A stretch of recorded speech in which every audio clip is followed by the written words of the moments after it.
Sometimes I look down at the finish lines drawn at my feet, and I forget that I am just one of many people placed on this planet where conflicts are tossed around like compliments, and it bothers me to think that the interactions we have with one another are measured by the value of one person over the other.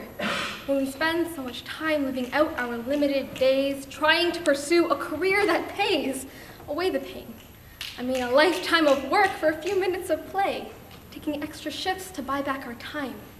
But you see, life isn't all transactional, and climbing corporate ladders won't even matter when the tides and currents catch up with all the tears we spend wasting on faceless figures that leave our lives as quickly as they enter, or the extreme weather that reminds us that we are not the center of everyone else's universe,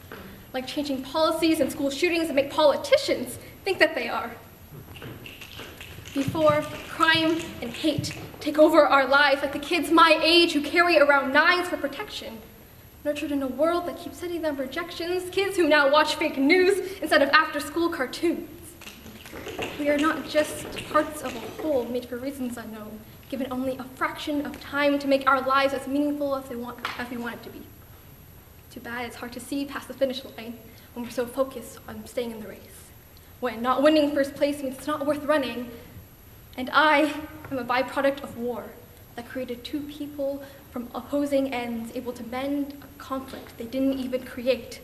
and made me. And I at least believe that is proof that evil does not exist within the individual, but rather in the individual belief that we are in this by ourselves, and we shouldn't be. Because there is so much good left to give out in the world, like to the women whose sacrifices are silent because they'd hurt more if they were heard, hidden figures hidden in plain sight, not putting up a fight because it would cause a scene. I mean, it's so hard to appreciate the presence of living when there's just plenty of forgiving that needs to go around.